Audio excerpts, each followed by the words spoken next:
Thank you very much indeed for inviting me. It's a great privilege to speak about my friend, my colleague, who became my colleague, and eventually felt like big brother. The link between us was so close. It's always a pleasure to visit Edinburgh. It's been several years, 10 years since I retired, and before that, the last time I spoke in public was in 2005 in Rome at FAO. And of course, that was a great privilege to speak there. But I was kind of unwilling to go to Rome again, mainly because I felt that I might be hung up and be dried out.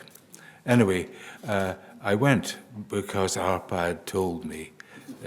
So that was the last time I spoke in public. So I apologize for being retired. The work that I will try and show you was completed between 1986 and 1998. Now, when I came to try and find the material that I was wanting to use, unfortunately, of course, I thought I would never need it again, so it was in a large heap in the attic of my garage. Nevertheless, I settled down, got it pulled together, and I've tried to make a talk really revealing some of Árpád's interests, and then just focusing on the actual work we did together. Some of it, there's so much of it, that I had to be very selective. And then, of course, right in the middle happens this event in which we're all interested.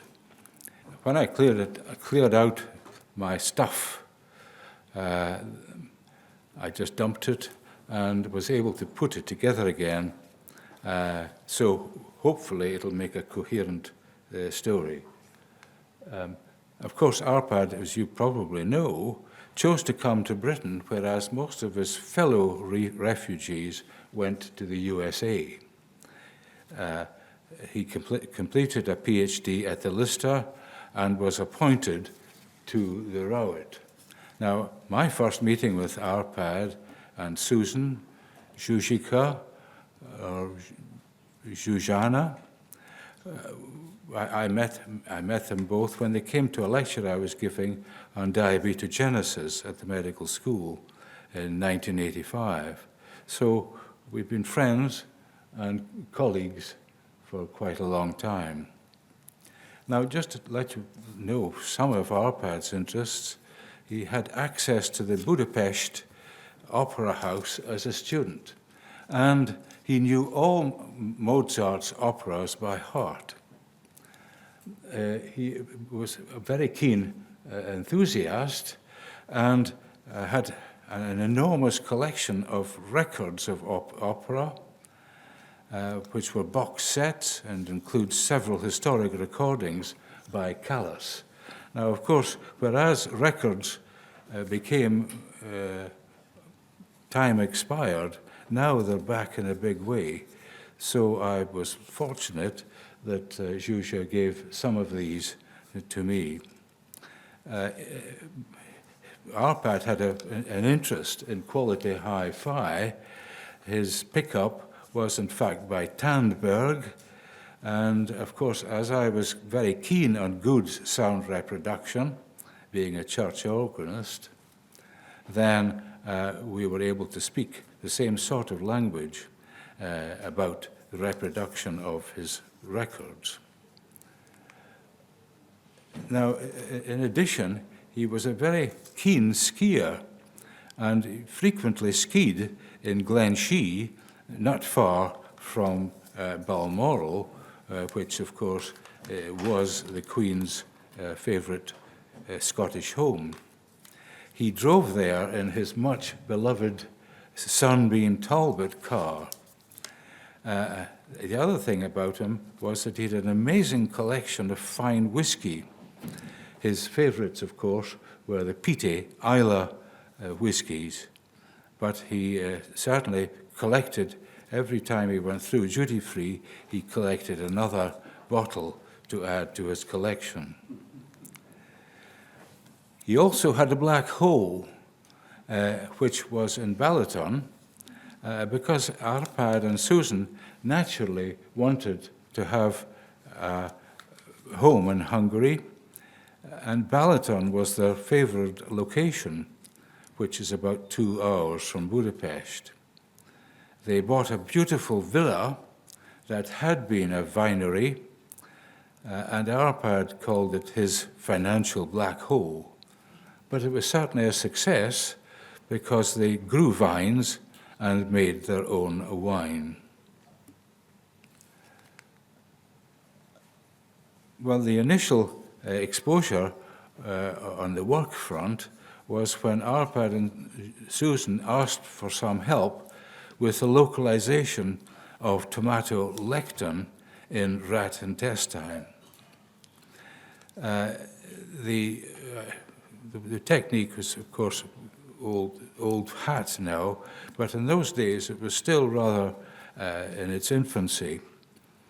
Lectin binding sites were visualized with peroxidase method, and Árpád, of course, provided the anti-tomato lectin antibody.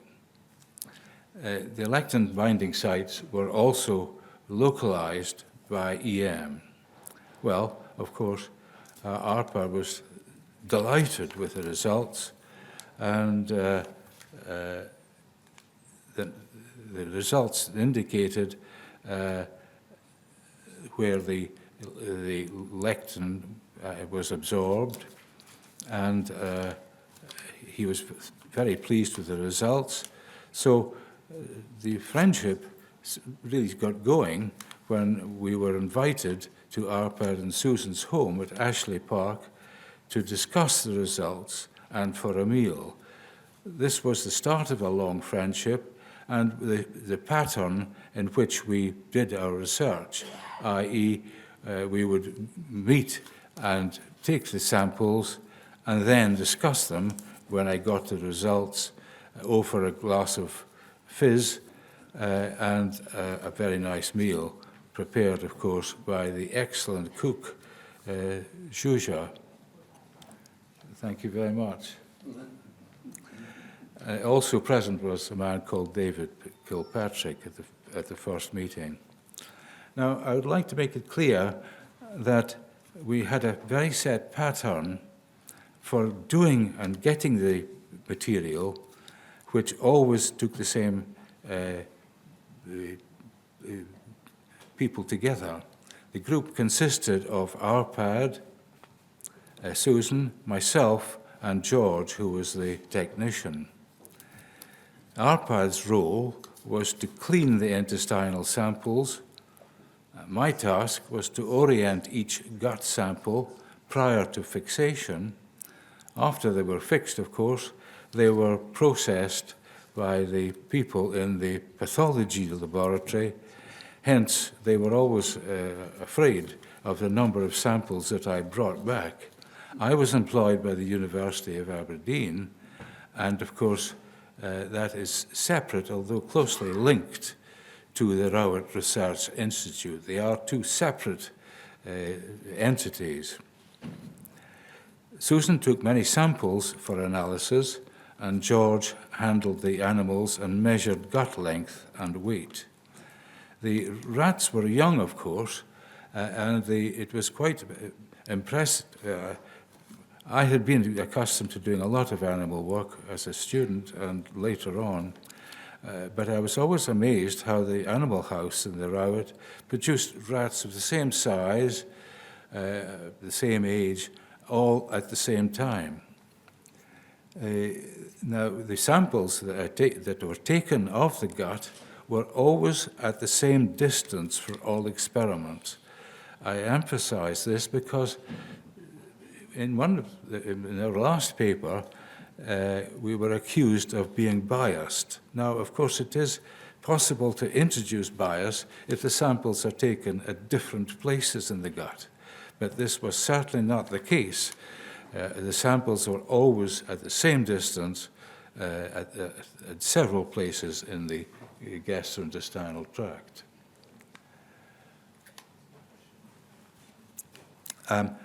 Árpád had for many years an interest in PHA, Phaseolus agglutinin, and my first collaborative experiment with his group was to do the histology of rats that had been fed PHA.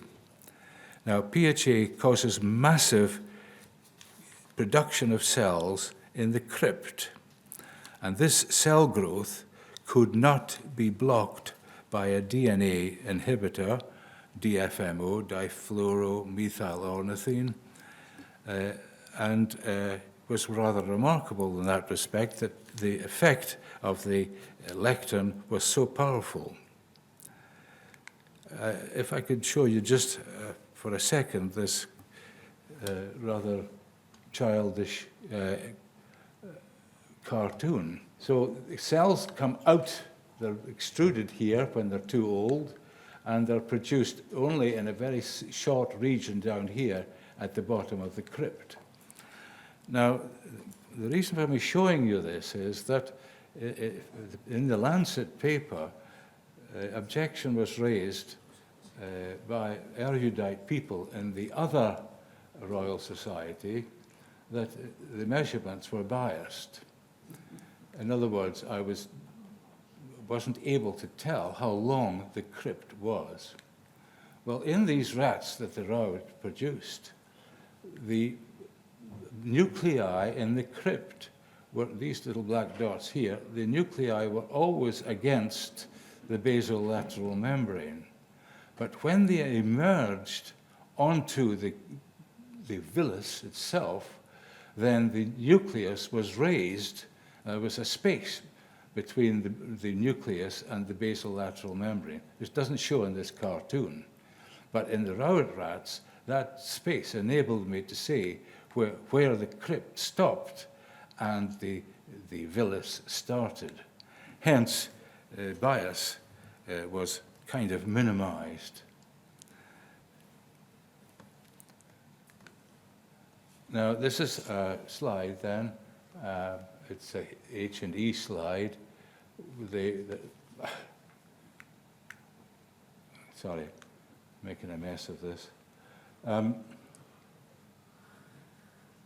very close together, so if you've got nice long fingernails, it makes a difference.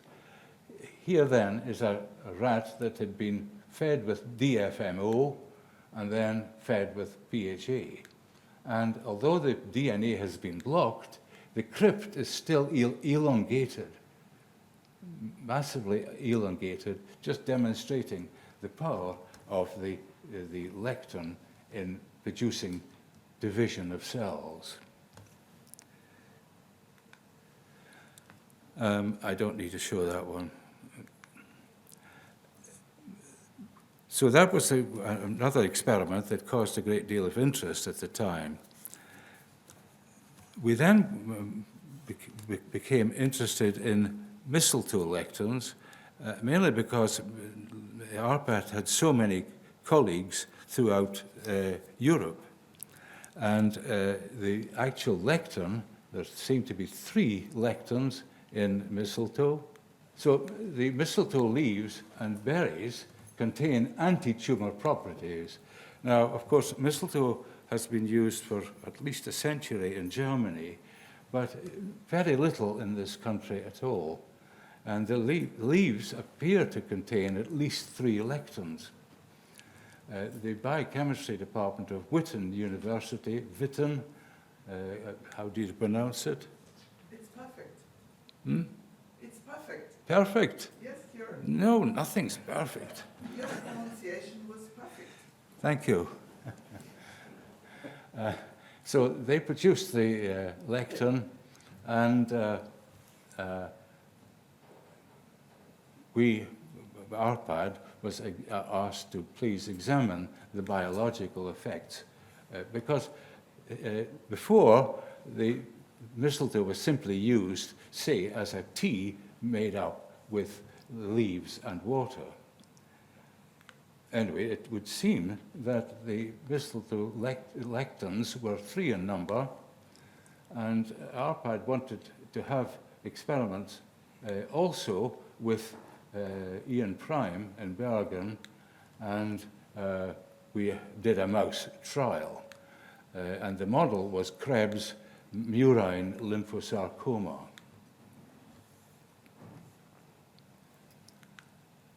And this is what mistletoe lectin, ML1, does. This is the control on the right, and this is the mouse, the rat, beg your pardon, fed with mistletoe lectin. And you can see there's a considerable elongation of the crypts. They're down there, and approximately 50% increased when the mistletoe lectin is fed. And just to show that the lectin binds, there's a immunocytochemical preparation where the black staining indicates in the crypt where the binding of the lectin occurs. So these were the sort of things that Árpád was very keen on obtaining and trying to explain. The murine lymphosarcoma was maintained by Prof. Prime, and the samples were collected by Árpád and Zsuzsa. The definite fact was that the growth of lymphosarcoma was attenuated by ML1.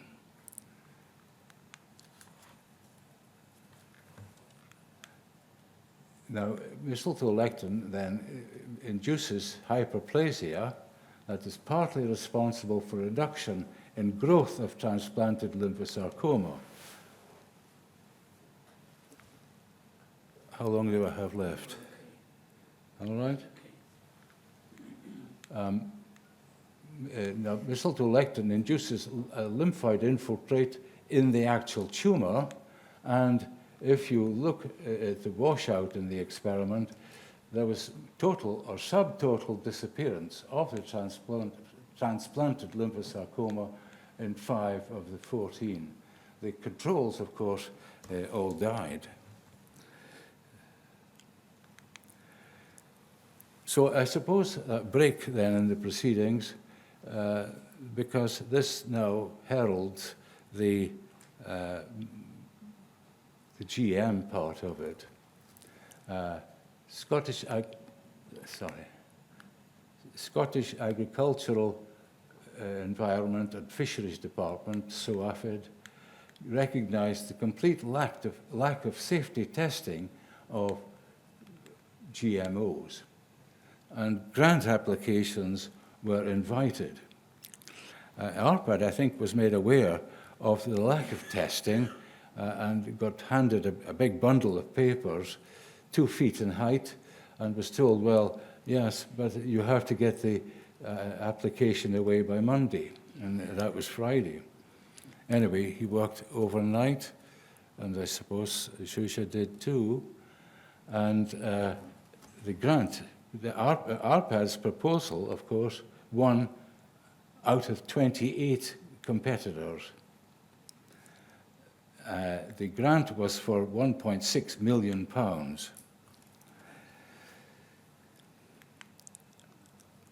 Now, the experiment, of course, was to examine the feeding of GM potatoes to the various groups. Árpád had several very clever groups, which made it so interesting. But if the actual GM potatoes produced histological changes in the bulb, and these changes were reported to the select committee, and I gave a report to them, and I said, well, I particularly wanted the photographs to be included in the report. They said yes, they could bind it into Hansard, which is the official report of the government. But when we came to publish it in the Lancet, we weren't allowed any histology, because I think that would have helped a great deal in understanding the nature of the problem. So the idea was that Árpád suggested GM potatoes appear to contain a growth factor. And that, of course, led to punish the messenger who brings the bad news, because praise went to disgrace overnight. And the question always is, why? In the Daily Mail 2003, Sir Tony Blair is believed to have interceded at the suggestion of President Clinton. And as a result of his ear being bent, then the director cancelled Árpád's contract, and Árpád was gagged. And if you want to read the whole story, then it's in a most interesting book published in 2015. You probably all read it, Altered Genes, Twisted Truth, which I found a very exciting book, beautifully written. And this is the result. Then here is the control, and this is the test here. And the only difference is that this animal was fed GM potatoes that expressed GNA, Galanthus nivalis lectin, there, as opposed to here. So, was Árpád affected by this disgraceful outcome of some very beautiful research? Yes, of course he was, and his health was severely jeopardized. He complained of symptoms consistent with ischemic heart disease. His pulse became irregular, suggestive of atrial fibrillation.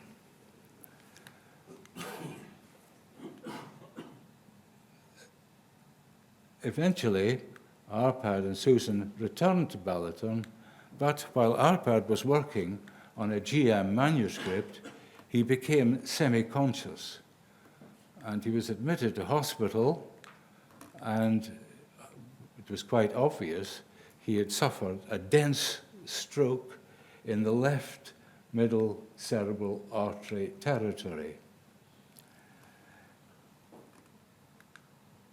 He had complete right hemiplegia, but after some careful physiotherapy and support from Susan,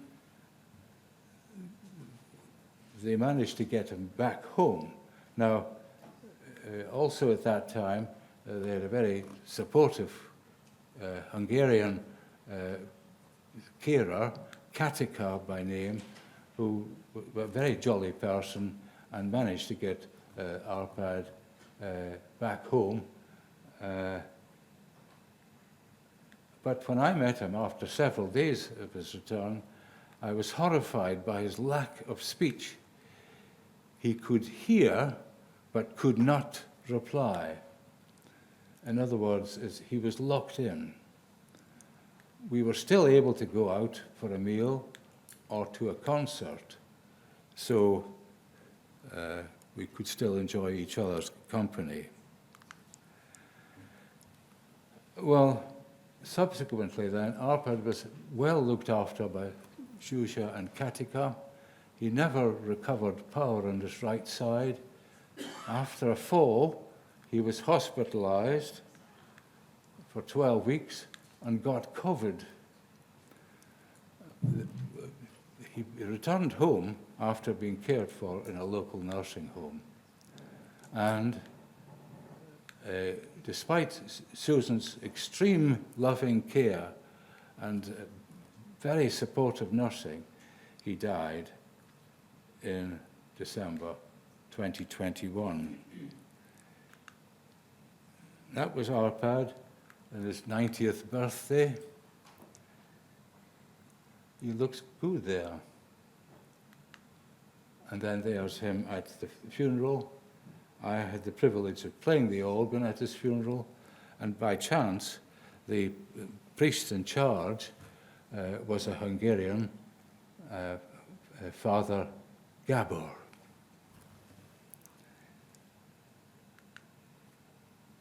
The original Rowett building was swept away and now resides, and the Rowett Research Institute now is on the Forestall Hill Hospital site.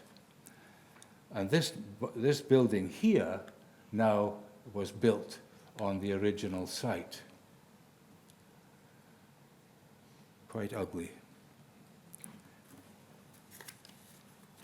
My own feelings in the matter are that the premature termination of Árpád's contract was reprehensible.